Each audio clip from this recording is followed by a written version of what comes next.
FSN Radio. It's all about what's next. Go to financialsurvivalnetwork.com and sign up for your free weekly newsletter. You'll also get 3 free reports. The Financial Survival Network. It's all about what's next.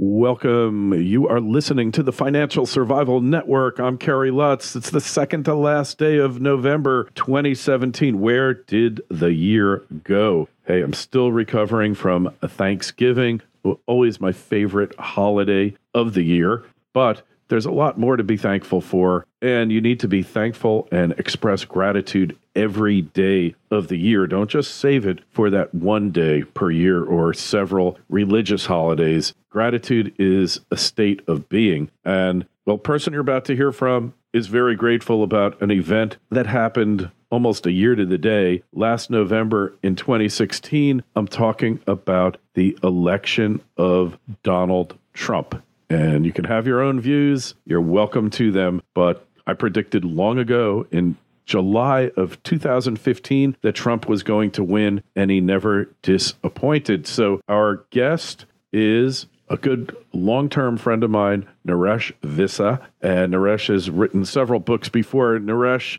oh, and by the way, if you got a question or a comment for myself, Naresh, anyone else who's appeared on the show, and you want to be part of the show, we want you to be part of the show, email kl@kerrylutz.com or use the Twitter feed @KerryLutz. So, Naresh, welcome back here to the show. Kerry, it's a pleasure to be on. And believe it or not, you talked about how fast the year has gone by. You and I were in Cuba almost exactly a year ago in Havana. That was a lot of fun. That was a lot of fun. And it probably would be harder to get back there now. Although I am a journalist, you probably could pass as a journalist, I would say. If you really want to go, where there's a will, there's a lawyer. Hey, first of all, I got to give this warning that appears on Amazon. The content in this book is controversial and may be considered offensive or disturbing to digital liberals. Reader discretion is advised, and maybe you should get a note from your mommy before you read it here, Naresh. Well, Kerry, I had to put that disclaimer in there because this book that came out a few weeks ago called TrumpBook, How Digital Liberals Silenced a Nation into Making America Hate Again. Oof. The book's been banned by several of my book promotion, book marketing partners. They said that it's inciting and it is too controversial and they cannot promote it in any way, no matter how much money I offered to pay them. These are people I've been working with for many, many, many years to sell tens of thousands of copies of various books. And they're also the same people who are promoting Hillary Clinton's book, former Democratic left-wing Congress people's, their books, former Democratic senators' books, but they won't promote my book. And here's the catch, Kerry. My book is not even a pro-Trump book. To set the stage on my background, I didn't vote in 2016. I'm not pro-Trump by any means, but this book goes into detail about how Trump used online and digital media to defeat Hillary Clinton. That's really the basis of what it's about. And it takes hard data that I've researched and collected. It also takes real Facebook and social media posts that I found that were just really crazy, astonishing posts.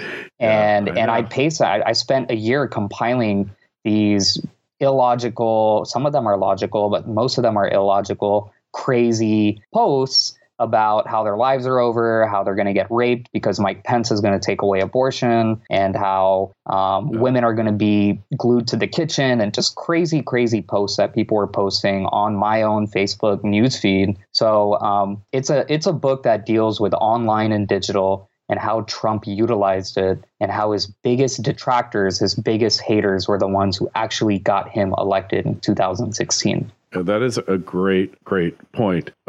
People are always making disparaging comments about Trump's Twitter feed, about his tweets, because he'll just say whatever's on his mind. And those tweets are the reason that he got elected in no short measure. Absolutely. They are a major, major reason why he got elected. And there are countless examples of the top story on Fox or CNN or MSNBC being a Trump Twitter post, not even a a press conference or a major news item. It's literally a screenshot of his tweet that he sent out. It's 140 characters or less, and that's the top story. And that was a case you said you predicted in July 2015. That's when it started. And I would say I predicted that he was going to win the Republican nomination around August 2015 because of the way the media was covering him and not covering people like Jeb Bush or Marco Rubio. It was all about Trump. He became the man with the target on his back. And that's when I knew this guy is going to make it very, very, very far, and he would win the Republican nomination. Well, the media built him up because they thought he was the weakest candidate to face the anointed Hillary Clinton. And that was the biggest mistake because he was the only candidate of the whole field of 20 candidates, well, 17 on the Republican side, that could have beaten her. They're still blind to that fact now because he's the only one who said, you should be in jail. He's the only one who said, I'll appoint a special prosecutor. He's the only one who really kept her email scandal and every other scandal at the forefront. The only one that brought up Bill Clinton's bad behavior in the White House. None of the other ones were ever going to do any of that, and therefore they were destined to failure. Well, Kerry, you might think this is somewhat of a conspiracy theory, but let's follow the money a little bit. If you look at the mainstream news media, the New York Times actually filed for bankruptcy several years ago. CNN was, I mean, they've had layoff after layoff. Disney properties have had layoff. In fact, ESPN today just laid off 150 people. Yeah, 150 people. I'm shocked. And so before Trump ran, call it a conspiracy theory or not, but the numbers, the proof of it is in the numbers. Cable news is getting about 1 million viewers a night, the average cable news channel. And that's really nothing. And the media has to do what they have to do to make their money. And they found Trump. They saw this guy is a media maven. He knows how to bring in viewers. And so his haters, CNN, MSNBC, they jumped on the Trump bandwagon and did what they could to go after him and attract all these viewers. And Trump saved their businesses. The New York Times subscriptions have soared. At the end of 2016, the New York Times subscriptions soared 11-fold. And the only reason is because of Trump. It's not because people just decided that they wanted to start reading the New York Times because they wanted more news. It's because of how they went after Trump. CNN, their president came out and said that 2016 was the best year that they had post millennium or post digital. Yeah. And again, that's because of Trump. And CNN's president, his name's Jeff Zucker. Sure. Not only was it the best year for ratings, where their ratings were up 50%, but his wife is the principal of the private school on I believe it's on the Upper West Side, Manhattan, where Donald Trump's son, Barron Trump, attended school. And Donald Trump donated hundreds of thousands of dollars to that school. So there's, again, take what you want out of that, but there's something here. Yes, CNN, they go after Trump. The left-wing news media goes after Trump, but there's some kind of collusion going on here. And they, in addition to his haters on social media, the mainstream news media got him elected as well. And they're loving his presidency. Oh, yeah. Well, yeah, don't get me started on the media. The media definitely did, but I think they were unwitting in doing it. And they do genuinely hate the guy. All right. There's no question about it. They're so disrespectful. They are so over the top in their twisted analysis. Because look, the trip to Asia was an unqualified success. I don't think there's any other way that you could look at it. And yet, they don't go back and say, well, the last time Obama went to Beijing, he had to crawl out of the belly of Air Force One because they wouldn't even roll a set of stairs up to the plane, and there was no red carpet treatment. This time, the stairs were there, and the red carpet went as far as the human eye could see. And can you imagine if they refused to roll up the stairs to Air Force One if Trump was on it? He would have flung the bird at them and just turned the plane around and left. And there's no way that they could ever risk that. But I think that they do respect him. The nicknames they have for him, Donald the Strong, Uncle Donald the Powerful. I never heard Donald we trust. Yeah, I never heard them saying Barack the Invincible. Did you? I didn't hear that. But one thing, Kerry, that I will say is the amount of criticism that I see of Trump, not the amount, but the type of criticism is very similar to what I saw with President Obama and with President George W. Bush. I'm talking, in the book, there's several actual examples of people writing stuff on Facebook, literally blaming President Trump for colds that they have, for the rise in gas prices. Thanks, Trump, I paid $2 more at the pump. And that's not even true. The hurricanes that hit us, Kerry, in Florida. They blamed Trump for that.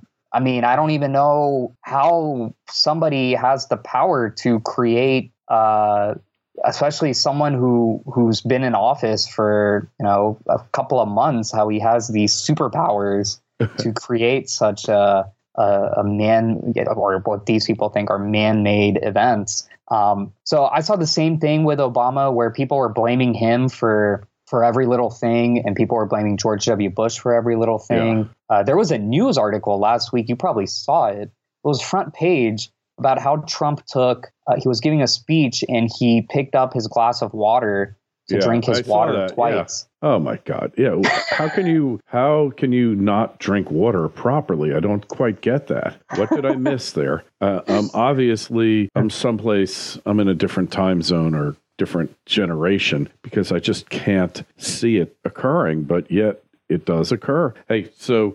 the premise of the book is that these people digitally have divided the country and made people hate. Do you think, how much power does the media really have in this day and age?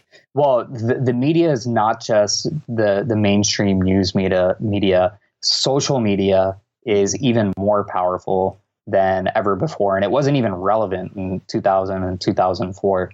Now, what I talk about is Newton's third law. Newton's third law is essentially equal but opposite reactions. And I apply that to the electoral process. And what that means is, for as many haters that somebody has, there are an equal number of lovers. And in the case of Trump, and it was a case with Obama, a case with George W. Bush, in the case of Trump, online and digitally, he was crushing Hillary Clinton and all of his Republican opponents when it just came to pure data of online mentions, engagements, etc. He was crushing the competition. He had more online engagements than Obama had in 2012. So that data point tells you that this is a very popular guy. Now, his detractors would say, yeah, he's being talked about, but it's all negative. 99% of it is negative. It's all people who hate him who are talking about him. And so that's why I bring up Newton's third law, equal but opposite, where there ended up being a silent 49% who people didn't know about and who didn't engage online. And that only goes to show just how popular and the talk of the town Trump was and Trump is. And so if you apply that to 2016, yes, he did win. And if you apply that to 2020, I have a hard time seeing the Democrats putting somebody who can compete with that online media, online marketing, online branding that Trump has. And as a result, I finished the book with my with my prediction that Trump is going to win in 2020 and serve a second term. Yeah, that's an interesting hypothesis. And I don't know if you're right or wrong here, Naresh, but I do know that he has a popularity that's far greater than the media desires to perceive, and that there are a lot of people that his message has resonated with. So you have to wonder, is there something to this whole Trump train? There's absolutely something to the Trump train. I will say, Kerry, I know you've covered it on your show. These Republican tax cuts are incredibly, incredibly important for the 2018 midterms. And depending on that, they're going to be very important for 2020. I do think that there will be some solid tax cuts passed that the Republicans will like, that the constituency will like. And as a result, I do expect the Republicans to keep all of Congress and Trump to be reelected. But if for any reason they're not able to pass good Republican tax cuts by, I would say, early Q2 next year, that will have a major, major impact on the midterms in 2018. It's going to hurt the Republicans, and it's going to hurt Trump in 2020. So that's my only caveat about Trump's reelection in 2020.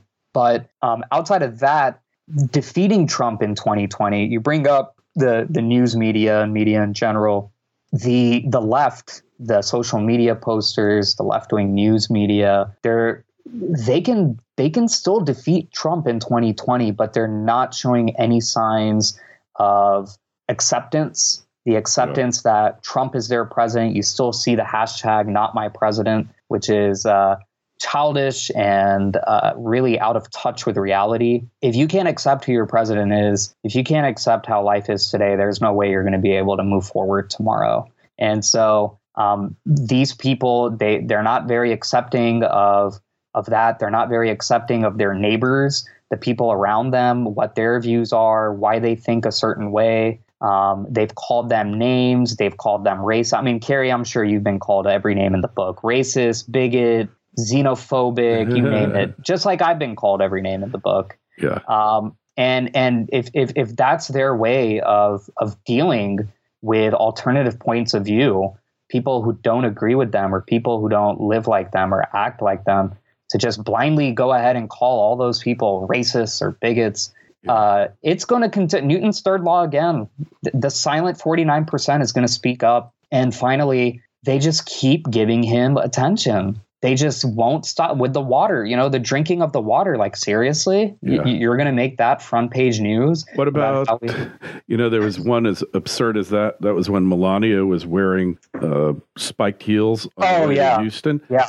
I mean, how could anybody start that with a straight face? I mean, come on. Like, that was just the most absurd thing I ever heard. And when you're left discussing the First Lady's high heels and that it's a slight to everyday Americans, they didn't seem to be very slighted. Then they lied when he went to Houston and said that he didn't interact with people who were victimized by the hurricane. I mean, it's just pure lies here, Naresh. It's lies. It's just people, they're obsessed with him. They're literally obsessed with Trump. And the point of the book is their obsession with Trump is what got him elected. And if they want him out, they need to stop obsessing over him, stop showing him so much attention, and focus their efforts on somebody else. If they showed Ben Carson or Rand Paul or Mike Huckabee or Jeb Bush all that attention, Trump would have been irrelevant, just like he was in 2000. A lot of people don't know,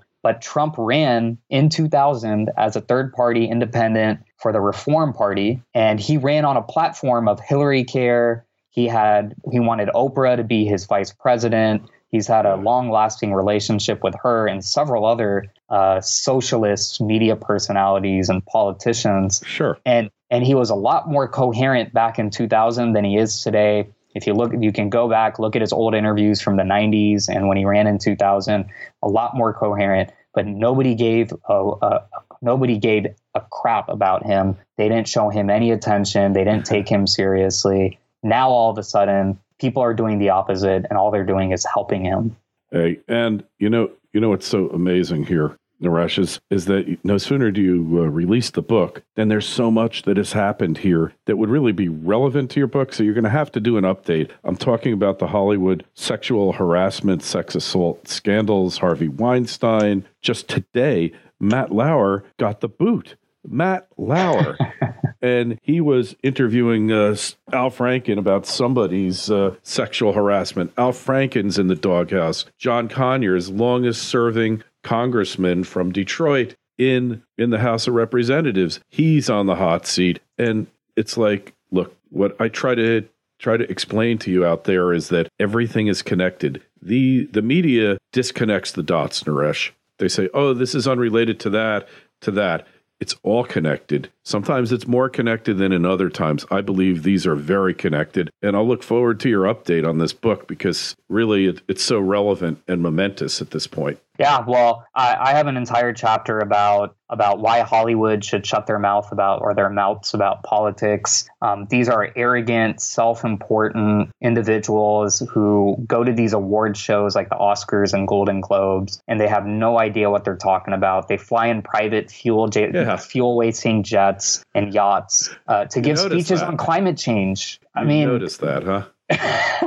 Their lifestyles really diminish their moral authority, and they are influential figures because they make tons of money and they're on big screens, but they have no idea what they're talking about. And to give you an example, George Clooney, who has been he's implicated too. Yeah, and he it's funny because he criticized Trump on the wall and his tight immigration stances, and he said that Trump is being bigoted and racist by these tougher immigration standards. Well, get this. A bunch of media photographers jumped over his own wall. He has a wall in his mansion in California. They jumped over his wall and took pictures of his family and his children. And he came out and said he has his lawyers and he's going after these, I think they were Hollywood Report or People Magazine, whoever it was. He said he was going after these photographers